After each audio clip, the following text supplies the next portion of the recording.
Hey guys, here is the time-lapse video from everything I did on week 3. I'll be streaming on Twitch every day, weekdays around 7 a.m. to 10 a.m. and a little later on the weekends. I'll be adding progress updates as well as announcing when I'll be streaming on my Twitter. If anyone has any questions, just add them down below and I'll be sure to get to them. All links in the description. Carrying on with the video. Just establishing what kind of pose I would like. This was going to be a two-handed axeman, and I had a few constraints. One of them being where this was needed for like a card, a rectangle shape. So as you'll see, I'll change this pose to a um, more like so it can fit more in a rectangular box, and having the axe that way, though it looks cool having the axe come down like that, you wouldn't see either end of it. You'll just see um the part he holds. This, yeah, I'm not sure what that's called. The pole part. So yeah, here I change it to a more rectangle,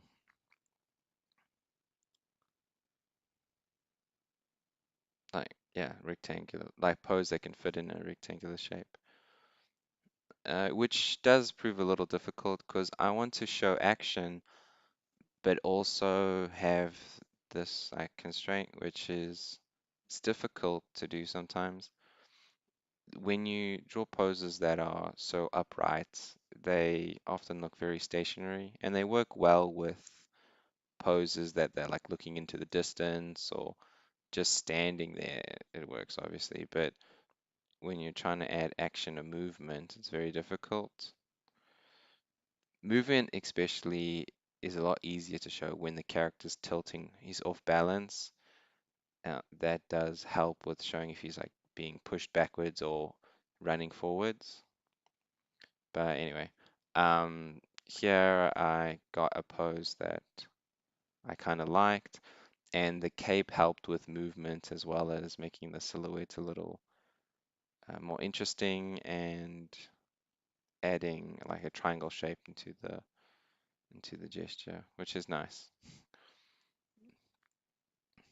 I often fall back on using capes to make it look, yeah, to help with the silhouette and give movement to the piece. So it's a common trope you'll see me use. Here, once I've established the underlining gesture, I'll add clothes on top. That way, I'm only focusing on one thing at a time, one being the anatomy, the next being like then the clothings and folds. And there's a few things to keep in mind when doing clothing is where the tension lines, as well as where are how thick the material is. So thicker material will have less folds, and depending on if it's tight to the form or looser, it'll have more looping or um, sagging cloth, um, just to show gravity and stuff, and that'll make it look a little better. This one I had a lot of trouble with. The I think I do the face 3 times. This first one just doesn't really work. I had a lot of trouble with this one in general. Like the pose was very broken, and that like the anatomy. It just I wanted him to be coming forward, but the ellipses on the legs were also the wrong way, and that's something I changed later. I had trouble with doing. Here's when I talk about folds. So with the t-shirt, you want it to be you want it to be um, if the material's thin, you want tighter, more bunched up folds, and if it's tight to the skin, then it would show more of what it's covering. So here you can easily see it's an arm, but if it was say like a monk's cloak or something like that, it would cover a lot more of that and you wouldn't see the elbow and the bicep and that kind of stuff. Usually with thick material, it wouldn't be tight fitting. It's just it would be way too hot and uncomfortable. It would impede movement. So something to keep in mind. Shirts and stuff are usually quite thin, and um, pants and like jackets and cloaks are where you're going to get the thicker stuff. So this was the first draft of the legs, and yeah, as you can see, it looks kind of weird because he's coming forward. Like you can see the top of his shoulders, but you can see the legs are coming forward as well, and it's too much. I should have put the horizon line in. Yeah, I keep telling myself that I should put the horizon line in, but I usually don't. But it would have helped me in this case because then I would have seen right away that you should be seeing the top side of the legs, not the under.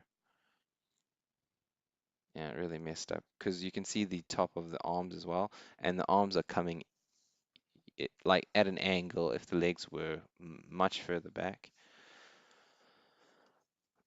So yeah, didn't have a easy time with this one. I also later straightened the arm out because the two bent arms kind of looked funny. So having one with the arm straight out and stretched, and then the other one bunched up close to the body, I think worked a little better. Yeah, I liked the initial hand that I drew, but it was kind of the perspective was a little too stretched. Like the, yeah, you wouldn't hold it at that angle as much. I think I kind of give up on it though, a little bit. Sometimes it is hard to get things to look right, especially with hands. You have to constantly do studies, and I think I should at some point take a bunch of time out and just do lots of hands.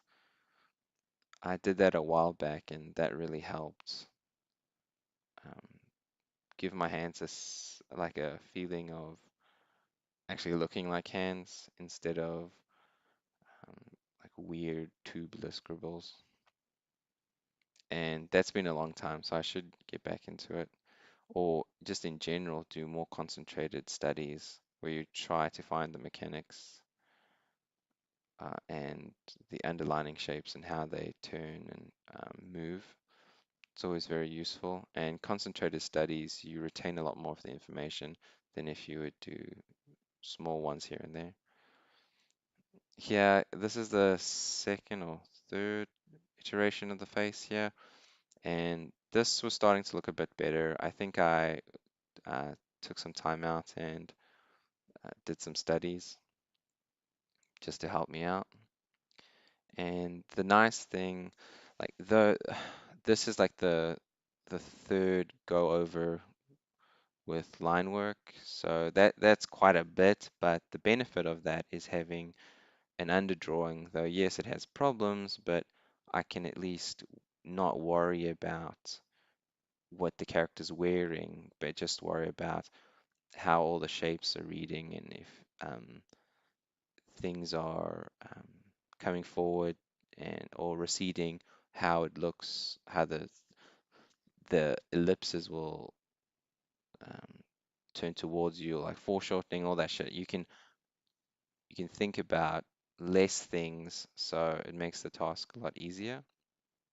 And yeah, here's where I straighten the arm. I try to salvage what I've drawn, which um yeah, which worked for the most part.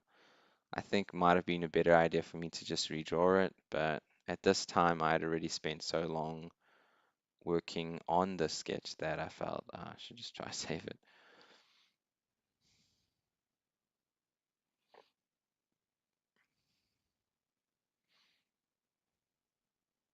At this point, as I was adding in like some midtones and the dark areas, I was starting to like it a bit better.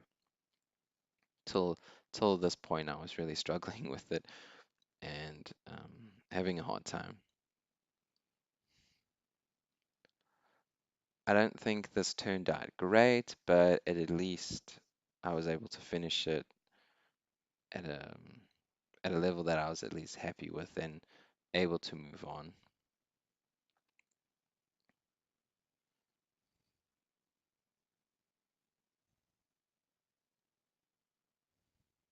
I usually find when I'm having the most trouble with something is when I spend the most time, or when I'm, how would you say, take the longest with a sketch. So it's not coming easy, you're redrawing things and um, constantly not happy with it and can't fix the underlying issues, which is usually a perspective or a form issue, like the forms aren't turning right or overlapping properly. That's usually what it is. So for mo or the gesture is off balance or something like that. Um, and those are first things to look for, but those are the hardest things to fix as well. So it constantly requires study and to look at life and to constantly just, yeah, keep working at it. Obviously, the longer you do it, the better you'll get, the easier things will become because the larger your visual library will be and your understanding of everything. And that takes time and lots of hours.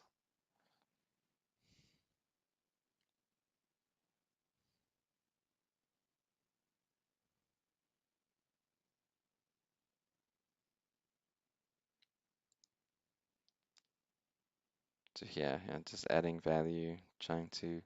I really wanted a desert, Arabian, Persian kind of feel.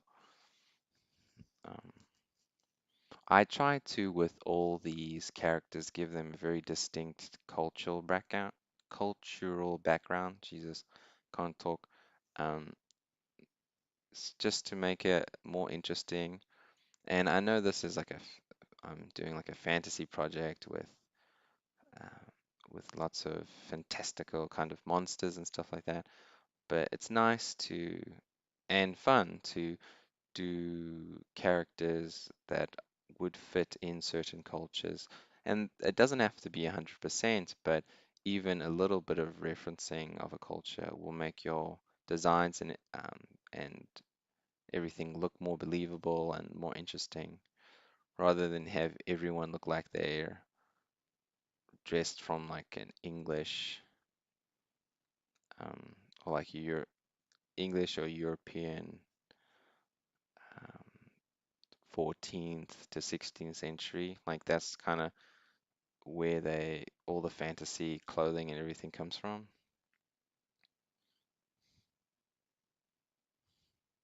Like the classic like high fantasy and stuff with the chain mail and all that stuff.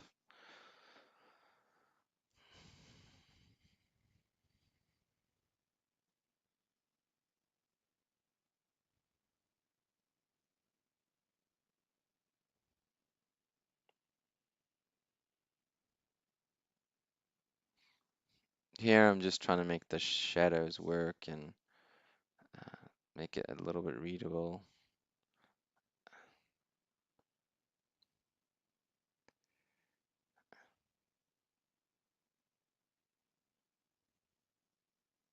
I did struggle with this one a lot, but I'm happy that I at least finished it.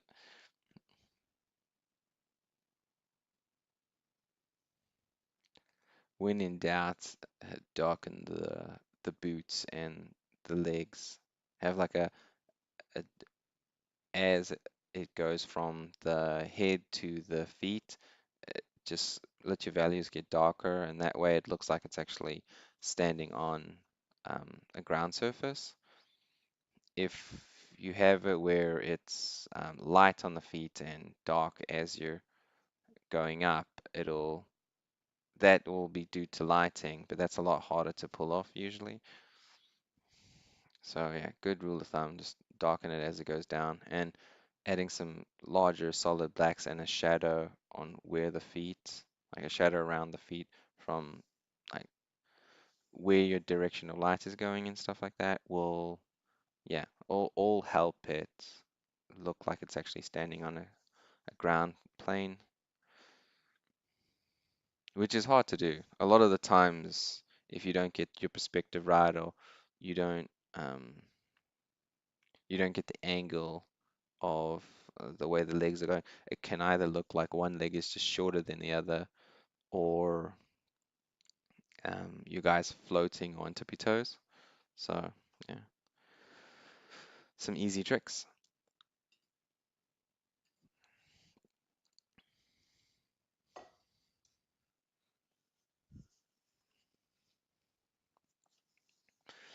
So the next one was a halberdier.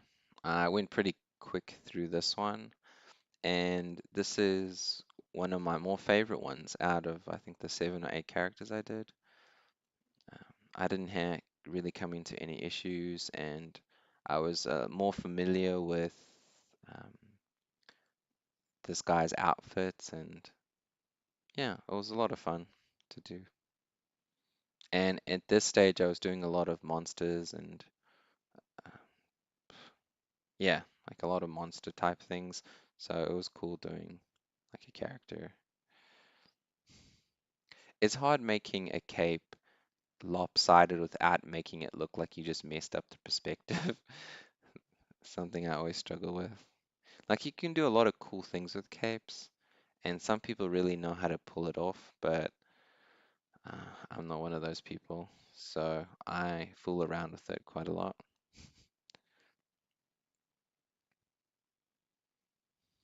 And looking through the reference, I found a lot of these mercenaries at the time, they wore these soft, it looked like a silk or a cotton headpiece that went underneath the helmet. And yeah, it was very cool, very interesting. And they also had these cool, like, slipper things that they wore underneath their greaves, or how would you say, like their metal boots. Greaves would be your arms, I guess. What would just say boots? I wonder what it's called. Looking up the names of things and stuff, you definitely sound a lot smarter when you talk about things. I often just look at things. Um, yeah, no idea how to describe them. I find it easier when doing helmets to just draw it on the side in like a normal flat perspective and then warp it on the image rather than drawing it straight. Sometimes you can really, if you don't get the angle of like how far it's tilted, sometimes it can look a little weird. Like mine, I should have maybe tilted a little more up, but that wasn't happening. So I just left it what I did. I didn't want to go backwards, so I just left it that way and moved on.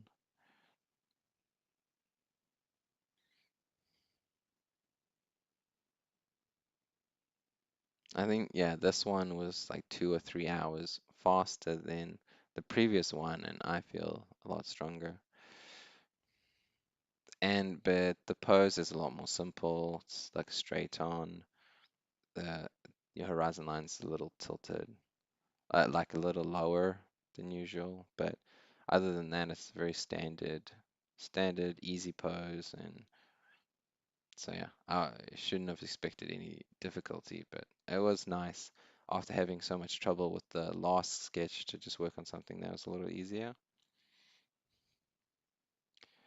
If you were taking something like this to paint, like taking it to a finish, it's better to do a light line drawing to figure out your shape's perspective, which way the ellipses are turning, and which way, make sure everything's working, the cylinders and all that jazz, right?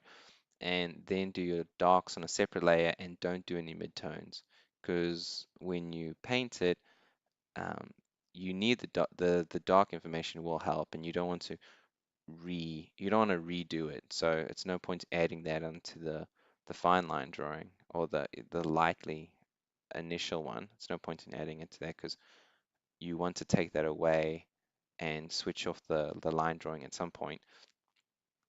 And your midtones and everything you'll paint anyway, so it's not good to add too much cross hatching and stuff like I'm doing here the reason I'm doing it here is I initially intended these to be black and white for the game I'm doing. So that kind of changed, and now I'm trying to do like a more painterly way. I might go back to this. I'm not sure. It's a little up in the air, and I'm still experimenting with things, but that's the reason why I add so much detail to the line work, because this was going to be what everyone saw. But if I was painting, I would. That's me explaining to someone on the stream that they wore these interesting slippers. Yeah. And it was a lot of fun doing some studies for this and like doing a study of the helmet and study of this there, like the middle cup and the boots and the headpiece. It's really good. But yeah, I lost my track of thought what I was saying before. Oh yeah, midtones. Yeah, so just whenever you do work, you want to make sure that you're not redoing things or reworking things because it's just you're adding time to the image that's not adding anything new. So yeah, you get a lot faster if you find that you're not redoing areas over and over and over. And sometimes that happens because you don't understand something and you're having trouble and you're trying to figure it out. And sometimes it happens it's just a bad process, which is adding a lot of time to your illustrations that you don't need to do. And in general, whenever you're doing work, it's always good to look like, oh, am I repainting stuff here? Am I re-going over things too much? And try to take that out as much as possible. And that would speed, instead of moving your brush faster, it's better to just be smarter with your decisions. And the closest you can get something to the final that you won't have to go over it again, the faster your work will be, and you can even paint like or draw slower, but you just get to a final faster because you're not redoing anything, which is quite useful. The lasso tool has its benefits, but it has its weaknesses. One being where you have a very sharp silhouette, and it requires a bit of work to just go over and just fix that. Sometimes you don't have that. I'm now starting to lean more towards maybe if I'm doing characters, more towards using a soft round brush to get the edges you want, and then filling it in with the paint bucket. I think that might be, I'm playing around with it now, but I think that might be a lot better just for like better edges, like so you can lose edges a lot easier and um, yeah, so you don't have to go over all the lines again. So that's that thing I'm talking about where try to eliminate things where you're redoing things the whole time. So yeah. In terms of talking about what's happening, it's pretty simple. Have the background and the character on a different layer and just trying to keep the colors interesting and yeah, make sure that you can tell what's going on with so keeping the values and stuff reading right. Like the local values of the colors should work and you shouldn't have super high highlights on like a dark piece of material and stuff. For in terms of his temperature, I made him quite warm, so I was thinking it would look better if there was more of a cooler background. And he's quite red, so I was thinking to add more green. I'm really happy with some of these brushes that I'm using for the background and even for the main character. Some of them are altered brushes I found, but a lot of them are actually brushes I made.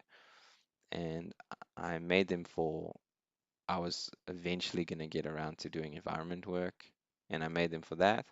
But it's made doing these quick little backgrounds a lot easier because I had that beforehand. So yeah, I wanted to give him more of like a storybook feel, and that's why I went with such bright saturated colors. which usually I tend to favor more than like dark, moody, subtle values, which is probably I should learn more how to do that rather than beating everyone over the head with such saturated colors. But I don't know. I like how it looks. There's always things you have to learn and change and grow. But yeah, with backgrounds, I'm not too familiar with it. So a lot of the time, I just spend fiddling with it to make it look kind of all right. And yeah, and then leave it. Here, just adding a little bit of highlights around the chest area and darkening things that need to be darker,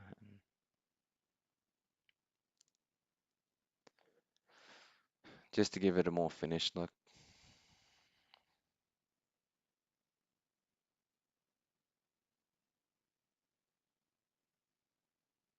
Like I said, I was kind of happy with the way this turned out, because the clothing is so interesting, like such weird, like half and half patterns and stuff. So it's really cool.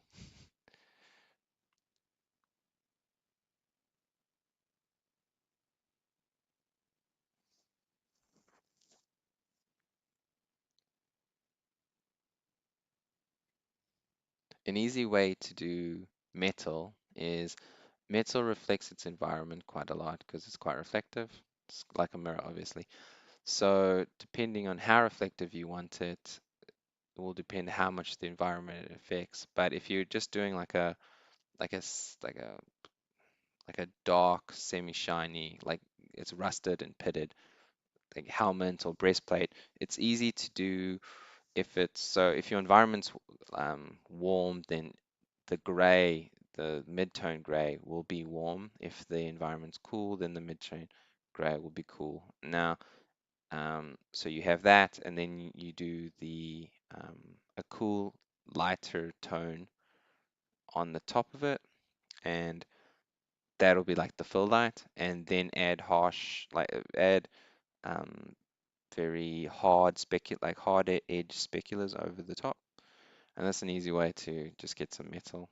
Like it'll look like metal a lot quicker. You start with soft and then go to the hard reflection, the hard speculars. And the more reflective a surface is, the harsher the speculars will be, or like the edges of it will be, and the more dull something is, the softer. So yeah, working on to the next one. Sorry if this is very rambly. I am trying to just go over like add some audio to these and talk about what's going on, but also whatever's on my mind, and I'll try giving as much information as possible. This one also went well, but this was like the last one out of 8 characters that I did, so I was pretty warmed up with this after like 3 weeks of doing them. I only had a limited time I could do them per day. That's why they took so long. But yeah, this one I I stuck with I wanted to maybe not add any midtones with this one, so I was just doing like I said before, where you get the whole line work out and then you add darks on a separate layer and then add color, and when you do the color, that's when you do your midtones and stuff. And yeah, I kind of liked how this was going. It had a lot of issues, but I was fairly happy with it. It also you can't really tell. I wanted it to be like a Persian assassin, but um, you can't really tell that by what she's wearing. Like, like maybe slightly, but not very much. I should have maybe looked at a little more what Persian females wore. Like, just for argument's sake, I could have done the princesses or whatever, like that royalty. And that way I could have got some interesting patterns or designs and put that on the edges and yeah, like added patterns and designs and shapes that are more in tune with their culture. But in saying that, I was happy, mostly happy with this. And instead of using lots of cross-hatching and stuff like that, when I added the shadows, yeah, I just did gradients. I thought it looks a lot more finished and it's a lot easier to manipulate in the end because you don't have all these hard edges everywhere. Or yeah,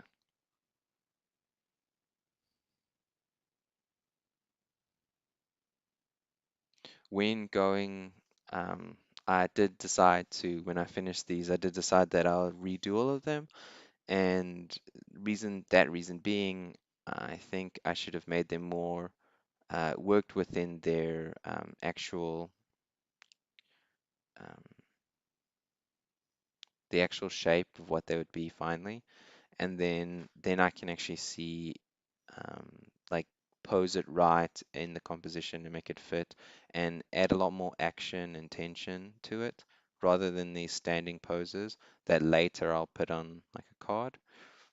Um, and that way I give it a lot more motion and action because these are the main characters, and I wanted them to, if that's the thing that the player sees the most, I wanted it to be exciting. And I felt these were a bit not as exciting as I would like. They're interesting, but kind of boring just standing there. So I thought it would be cooler maybe showing them fight stuff or something like that. But we'll see how it goes. At this point, the line drawing is pretty much figured out. Just adding docks, fixing areas, making sure some shapes work. It's a very, like, some of it takes longer than others, but it's a very simple process that I use. Just line work to filling in color to rendering on top. It's very step-by-step process, but very simple, and it works for me.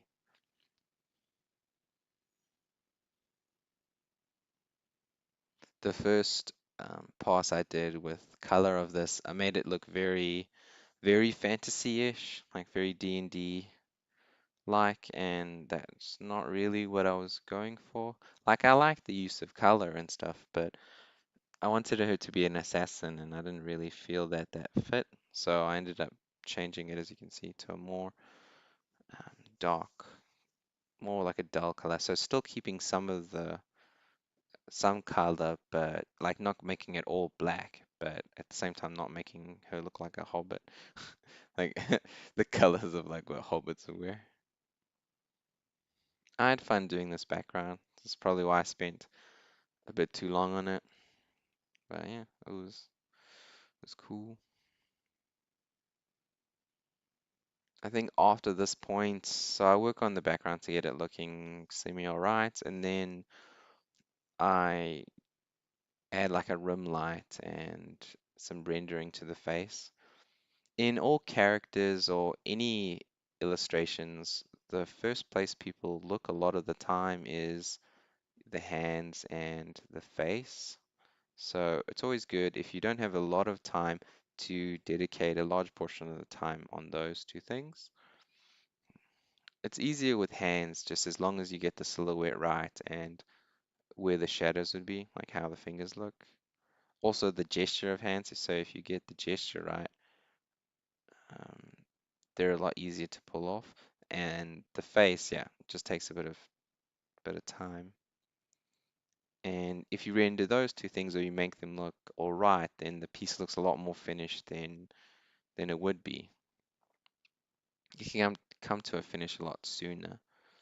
And none of these I would consider finished, but they were finished enough to serve their purpose. Like I could have obviously spent like a day extra or something rendering these.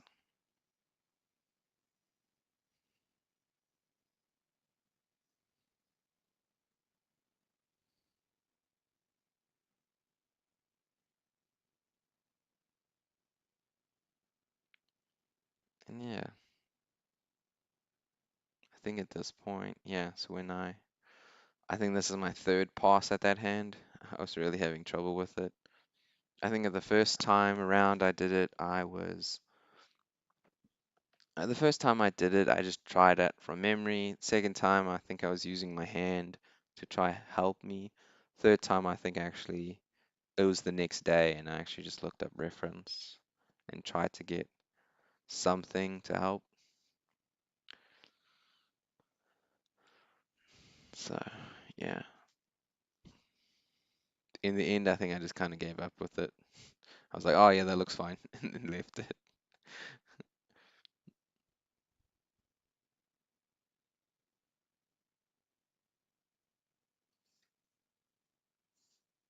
With all the faces I did in these, I had some fun.